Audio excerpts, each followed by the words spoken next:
Assalamualaikum warahmatullahi wabarakatuh. Bismillahirrahmanirrahim. Alhamdulillahi rabbil alamin. Wassalatu wassalamu ala asrafil anbiya wal mursalin wa ala alihi wa sahbihi ajmain amma ba'du. Anak-anakku sekalian yang saya cintai, kelas 11 SMK Muhammadiyah 8 Siliragung, bertemu kembali dalam gelombang yang tidak sama. Biasanya kita bisa bertatap muka, tetapi kita belajar lewat daring karena situasi yang begitu mencekam di antara kita, karena kita dipisahkan oleh virus corona. Tapi mari kita tetap semangat untuk belajar dan mempelajari al-Islam lagi. Anak-anakku sekalian, saya pada hari ini akan menjelaskan tentang fitrah dan kekafiran manusia di bab 2. Yang bab 1-nya sudah dijelaskan oleh Bapak Iswanto.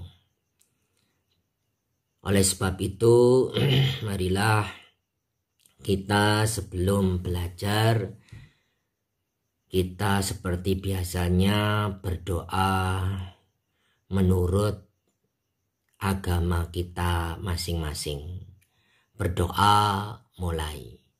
Bismillahirrahmanirrahim.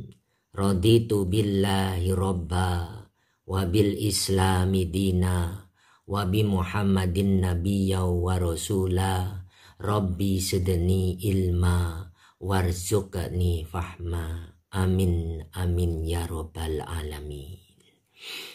Dan kita berdoa lagi kepada Allah.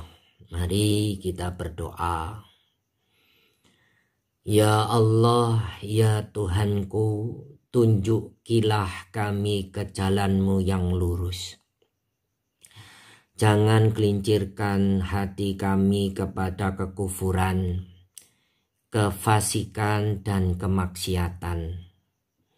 Berilah kami kecerdasan membaca kebenaran, dan karuniakan kami kekuatan untuk mengikuti dan membelanya. Berikan kami kecerdasan untuk membaca kebatilan, dan karuniakan kami kekuatan kami untuk menjauhinya. Ya Allah, ya Tuhanku, ikat hati kami yang cinta kepadamu dalam ikatan hati yang kokoh untuk bersama meninggikan kalimat-Mu. Ya Allah, ya Tuhan kami, karuniakanlah kami kehidupan yang baik di dunia ini dan berikan pula kehidupan yang elok di akhirat kelak. Kumpulkanlah kami bersama para nabi, para siddiqin dan para syuhada, karena mereka adalah teman-teman yang baik bagi kami. Amin amin ya robbal alamin. Semoga kalian selamat di dunia dan akhirat. Anak-anakku, tema di bab 2 ini tentang fitrah dan kekafiran manusia itu berada di halaman 13.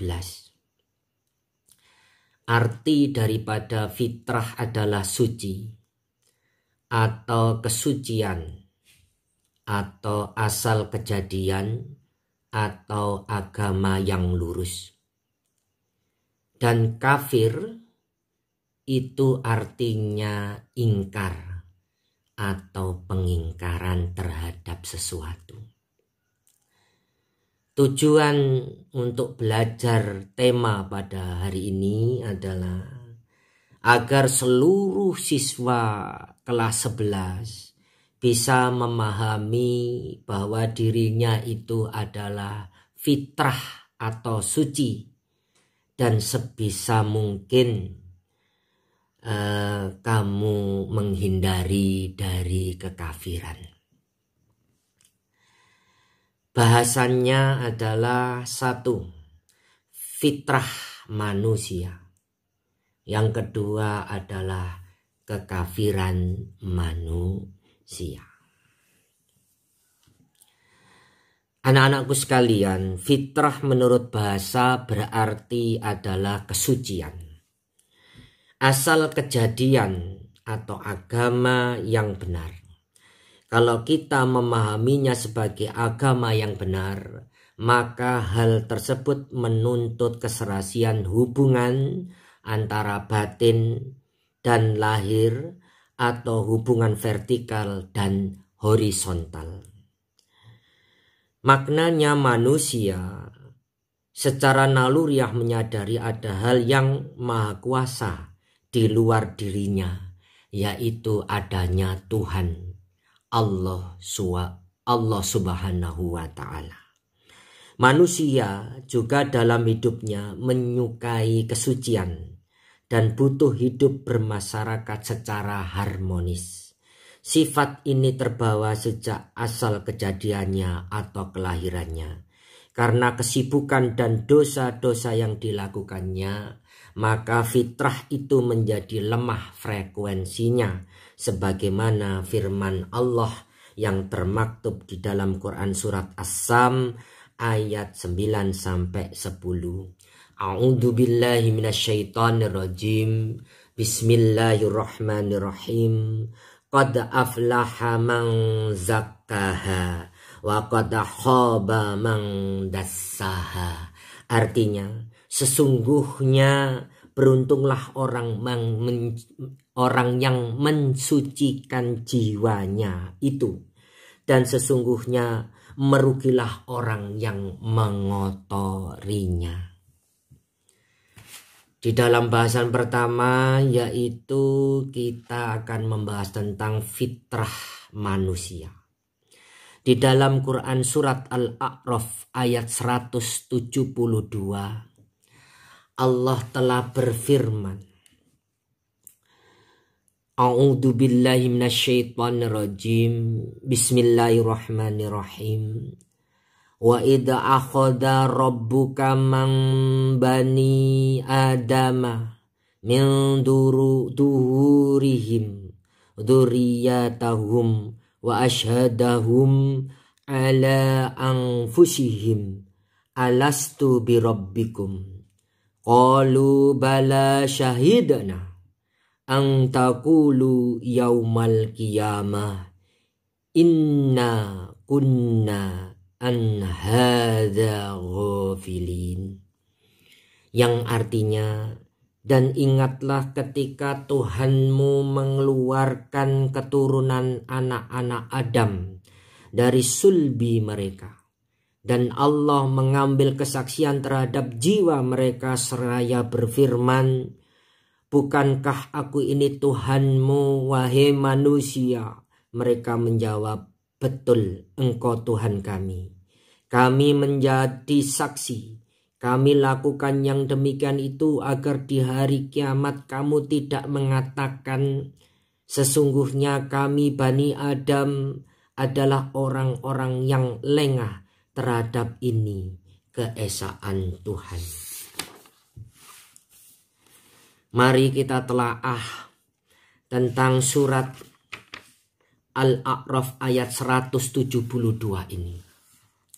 Sejak proses kejadian manusia, ketika roh telah dimasukkan ke tubuhnya, Allah mengambil kesaksian kepada manusia bahwa mereka hanya cenderung mengikuti peraturan Allah, baik hukum Allah yang bersifat kauniyah atau bersifat alam, atau hukum Allah yang bersifat kauliyah, yang berarti wahyu Allah yang ada di dalam Al-Quran.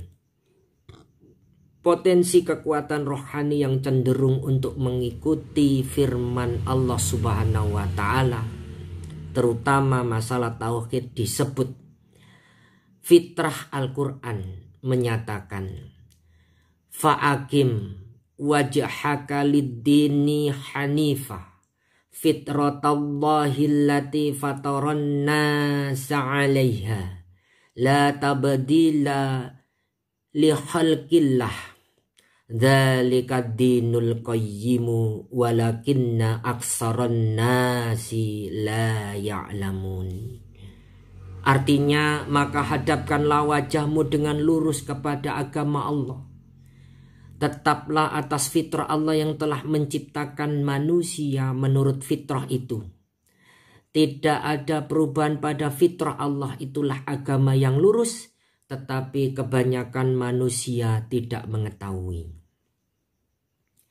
Di dalam sabda Nabiullah Muhammad sallallahu alaihi wasallam bersabda, An Abi Hurairah radhiyallahu anhu qala Nabiyyu sallallahu alaihi wasallam, kullu mauludin yuladu 'alal fitrati fa'abawahu yuhawwidanihi au yunassiranihi au yumajjisanihi kamasalil bahimati tubtakhjul bahimata hal tara fiha jad'a.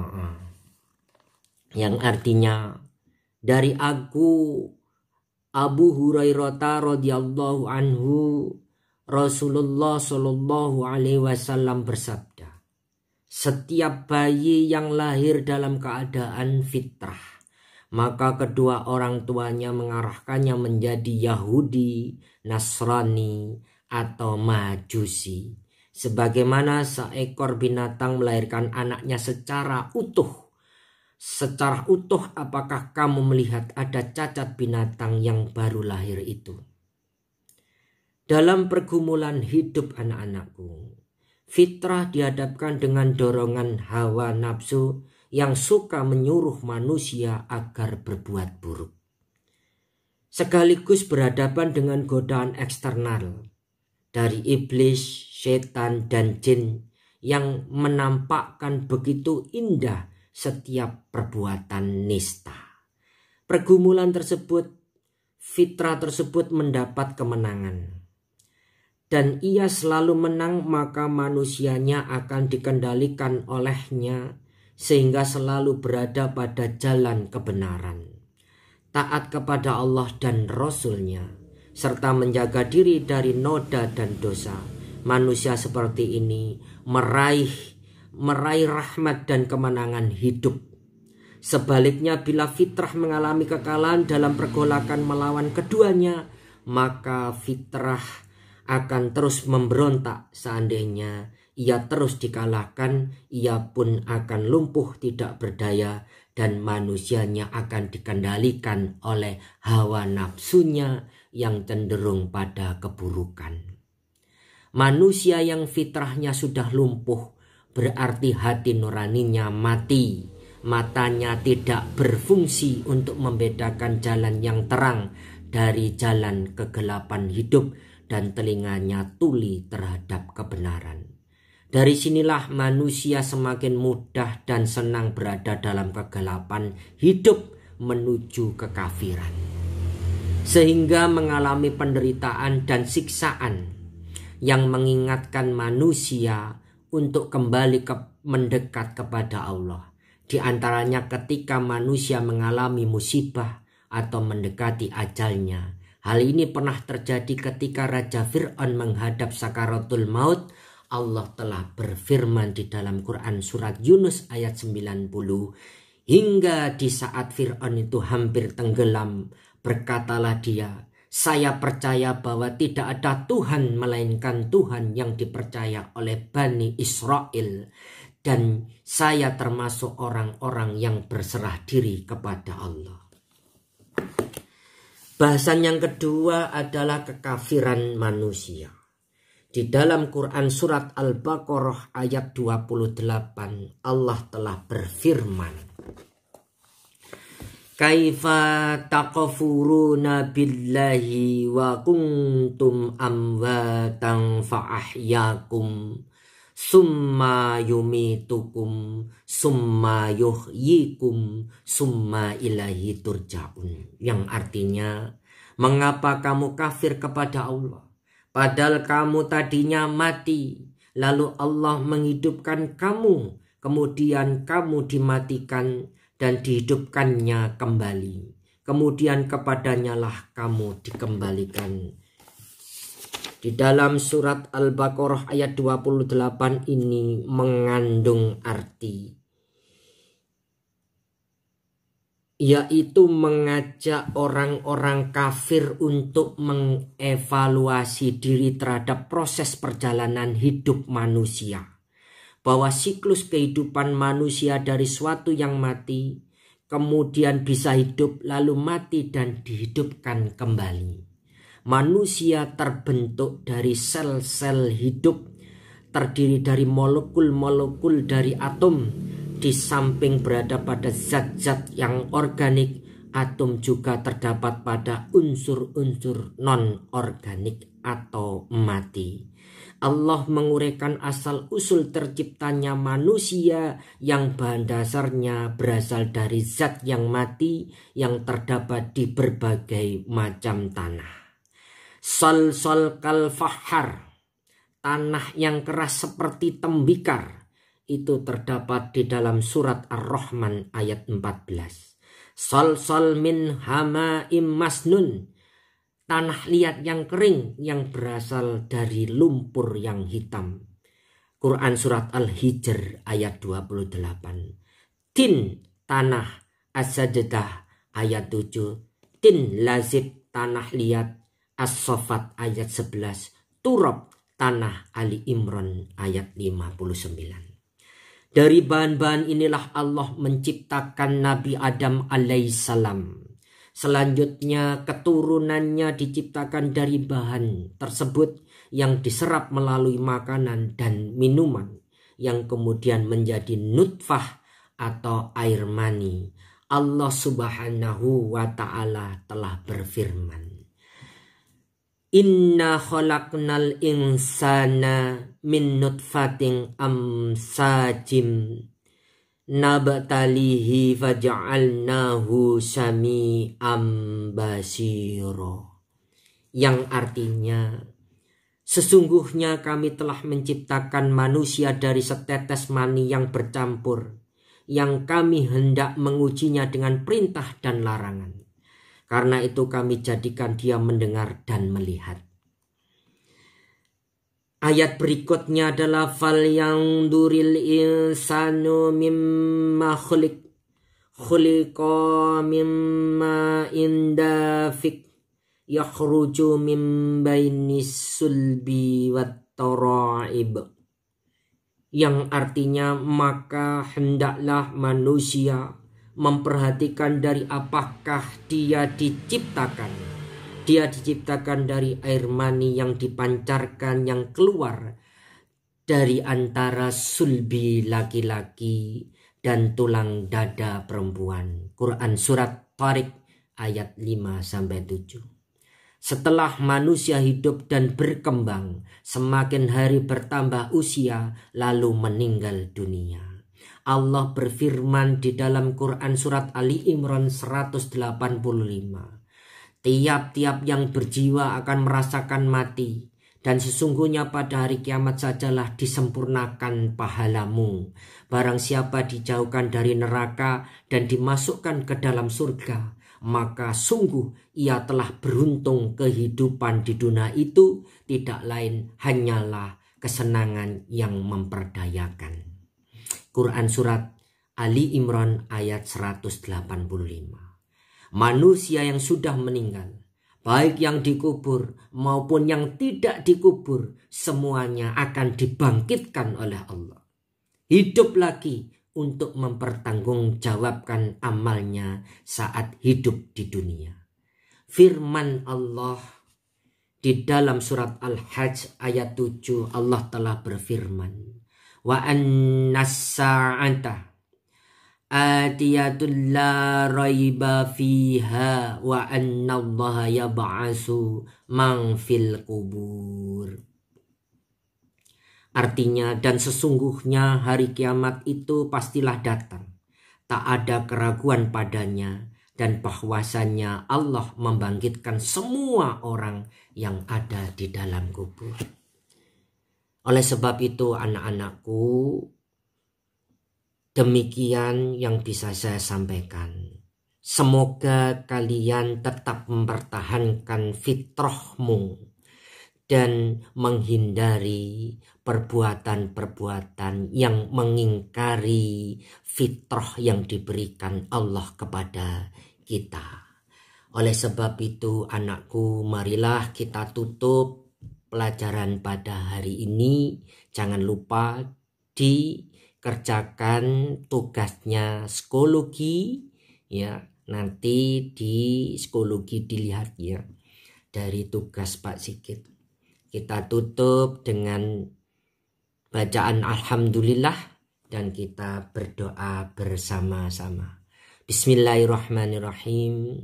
Subhanakallahumma wa bihamdika asyhadu an la ilaha illa anta astaghfiruka wa atubu ilaihi. Dari saya sekian. Assalamualaikum warahmatullahi wabarakatuh. Tetap semangat.